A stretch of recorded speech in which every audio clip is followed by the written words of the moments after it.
All important selections for Friday, the 11th of October. Well, first of all, I think it's a very tricky race. Yeah. A lot of horses have got previous chase form coming back over hurdles after a break. I'd like to mention Wayward Prince, the top weight, rated at currently 139. Previously a really exciting novice over fences for One in the Gold Cup. Yeah, Ian Williams' horse. It's now trained by Hilary Parrott, who I actually don't know much about. Hopefully Hillary's watching. Yeah, I actually tried to look her up on Google earlier on, and I couldn't find anything really about her. I know Billy said she trains up north, is that correct? No, I think she trains in Gloucestershire. There you go. There you go. That should be far away. That's how far I was. Okay, let's move on to Kangaroo Court. Won last time at 16 to 1. Has been raised £11 for that victory. Yeah. One thing I would say is Emma Laval is in absolutely tremendous form. She's had 6 winners from her last 12 runners, 50% strike rate, and she's on fire at the moment. I would want to say one thing about Kangaroo Court is he needs it like a road. And if it is good soft tomorrow at 9 to 4, I will be laying this horse. Okay, Wilton Milan is one that I quietly fancy. You don't. You think? I mean, it could be one run before going chasing, but I don't know what your views on that. He had a breathing operation before he won at Southall, and he was pitched in the deep end at Aintree, where he was just out of his depth as a novice. I really think this is a watching race tomorrow. I think potentially there are some nice horses in the race, but apart from the fact that if it was soft ground, Kangaroo Court, but Wilton Milan, I know the yard think a lot of him. It'd be interesting to see how he goes. With Uncle Jimmy, I think it's quite short in the betting. To be honest with you. He was a dual winner at Fontwell. He's not that overly big horse. He's quite a small, compact, and I don't think he'd make much of a chaser. No. He's quite small. I think he's on screen there, as you can see him there. But I would say he's more of a hurdler, and he's interesting that he's going to be getting weight off the others. Billy, you got a view on this race? Yeah, I'll just go mention to Wayward Prince, Hilary Parrott. He's a really class chaser. If he's right, he could win a really good I think race. he's currently 7 to 1 Wayward Prince. Yeah. I really can't be with that one at all. No, I'm with you, Pete. I quite like Wilton Milan. Yeah. Actually surprisingly, I was there when this horse ran up at Aintree when there was a little bit of rain in there. A little bit, yeah, right. Yeah, I couldn't believe I was up there watching horses in the rain. But that was a high class event. That when finishing behind Battle Group, 25 to 1. It was never fancied to go out and do much in that race, but it's just the fact they stuck it in there because they think a lot of it. And, okay, Billy. Sorry to interrupt you.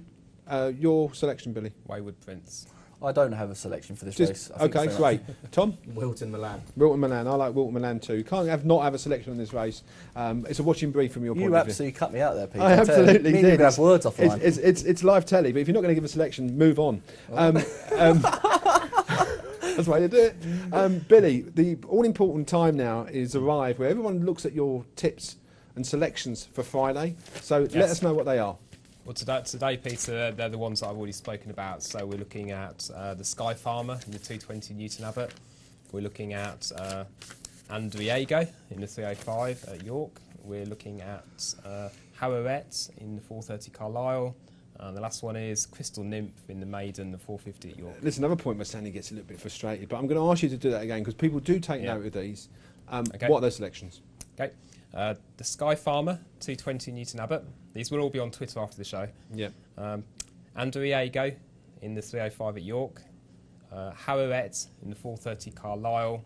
And Crystal Nymph in the 450 York. And just to add, before we go to Sandy, we are going to be doing a naps table. We would like people to be involved in a naps table as well, and we'll have our own results come up on a table from tonight or Saturday. We're going to include these tips tonight. We are good. And Billy's going to be in charge of that. So if you want to tweet in a selection, do that. Sandy, your selection. I don't think you realise, Peter, but the selections do actually come up on screen. So our viewers, unless they can't read, I think they can actually understand.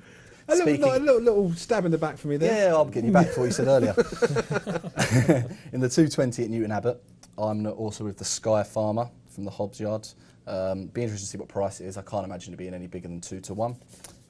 In the fourth, I'm going all wrong here. In the 430 at Carlisle, I'll go with the same as Billy again. That's 2 and 2. It's Harriet, the ex-Paul Nicholls horse. And going back in time to the 240 at Carlisle, I'm going to go with Simply Ned, who is currently about 11 to 2. And that's my 3 selections. Okay. We'd have to ask you to repeat. It's all been on the screen. Tom Merritt, your selection. Yeah, I'll take you into Maiden first of all. 340 at York is my inspiration, beating a short head in Strong Haydock Maiden, which we actually covered a couple of weeks ago. He's got track experience. I think it'd be around 7 to 4. Next one in, another one at York, which I've already talked about, so I won't blab on about it, which is Penn Hill. I think it'll be around 20 to 1.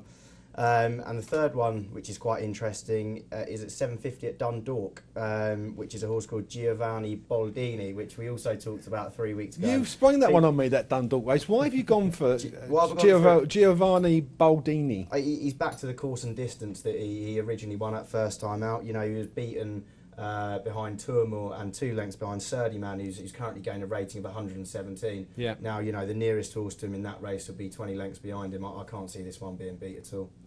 Reminds me of like a Gary Baldy biscuit, that name. Yeah, it does, but it's not. It's a horse. It'll be running at 750 at Dundalk. Right. For what it's worth, and I say this every week, people do take note of the older gentlemen. As I said before, might have grey hair, but you know, take note of these. Grey hair, no hair, more like. Grey hair, no hair. No I hair. actually agree with the boys, both Sandy and Billy, on the Newton Abbot 220, the Sky Farmer. We really do like that. I disagree with Sandy and the Carlisle 430. I think that the form of Charlie Longsdon and Noel Feely are very good. I think this horse will take the beating. The slight concern is a drop in trip to 2 miles for up to something. And then Levitate, I like that one. I think you've got that wrong. Did you say the 430 at Carlisle, you just said? Yeah, so what time is Up to something's not in that race. 2:45. 2:45. That's That's absolutely spot on. I do apologise. Someone gave me that wrong information. So I like up to something, and I like Levitate in the York 305. It's also worth mentioning there's a horse trained by Paul Nichols in the 255 called Vasilius Dream. Now, when we watched the preview in the summer on the channel that gave his open day, he did mention that he was going to run this horse at Newton Abbot. I like the fact that a trainer sort of back in the summer as a race designated at Newton Abbot.